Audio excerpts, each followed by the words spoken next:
At welcome naman po sa ating Tanong ng Bayan segment. Yes, nandito Ano bang na tayo tanong ng sa bayan Tanong ngayon, ng DJ Bayan, Miles? na kung saan ang segment na ito, DJ Jack, ay galing mismo sa inyo at ang sagot ay ating pag-uusapan. Ayan. Kasabay ng musika ng Wow. ating buhay. At ang tanong natin ay mula sa isang listener natin na nagngangalang si Kyla. Wow. Ayan. Actually, nung unang last week pa to siya. Ngayon lang natin na bigyang Nabigyang puwang.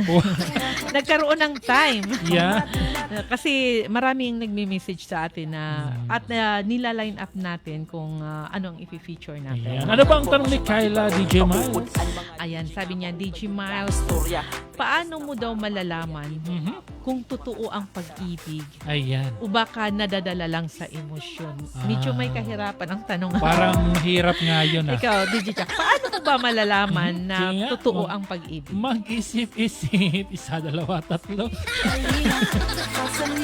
Actually, magandang tanong yan para sa syempre. isang teenager na kagaya ni Kyla. Sa teenager na nalilito. Oo, nalilito. Siyempre, naitanong niya dahil siguro gusto niyang makasiguro talaga, makasigurado kung tunay ngang pag-ibig yung nararamdaman. Yeah. Pag-ibig nga ba ito o infatuation lang or crush? Oo nga.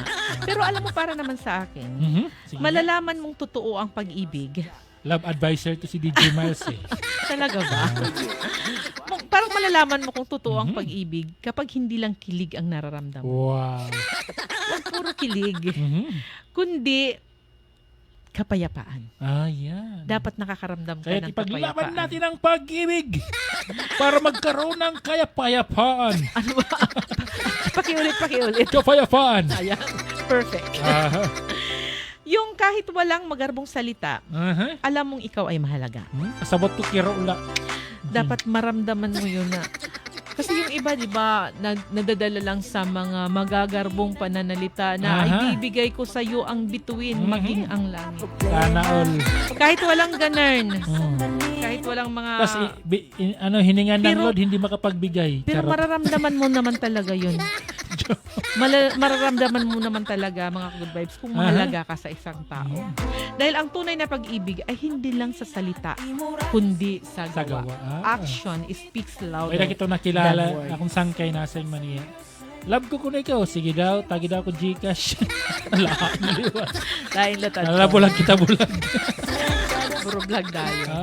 So tandaan mo, Joke lang. para sa iyo, Kyla, na nag-send sa atin ng mensahe at katanungan kung paano daw malalaman kung totoo ang pag-ibig, Yan. ay malalaman mo ito sa kanyang gawa at tiwala at paninindigan. Kaya naman swak na swak ang kantang tampok natin ngayon para sa iyo, Kyla. Ito yung kantang Sayo. Sa iyo. Sa iyo ni Nikki Bacolod.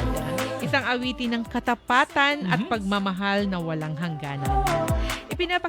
Ipinapakita nito na kapag totoo ang pag-ibig, handa kang ibigay ang lahat ng walang hinihinging kapalit. At alam nyo ba, na ang kantang Sa Iyo ay isa sa nagpasikat kay Nikki Bacolod noong year 2000. Actually, idol ko yun. Charot. Ayan, idol.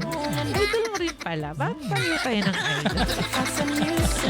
Bukod sa pagiging singer, siya rin ay actress at host. At ang awiting ito ay madalas gamitin sa mga pelikula at teleserye dahil sa taglay nitong romantic sincerity. Actually, singer lang siya. Tapos naging artista. Oo, naging artist. At magaling din siyang host. Ayan. Kaya mga ka-Facts and Music, kung kayo ay nagmamahal ngayon, tanungin nyo rin ang sarili nyo. Totoo ba ito? O baka dala lang ng sandali? Ayan.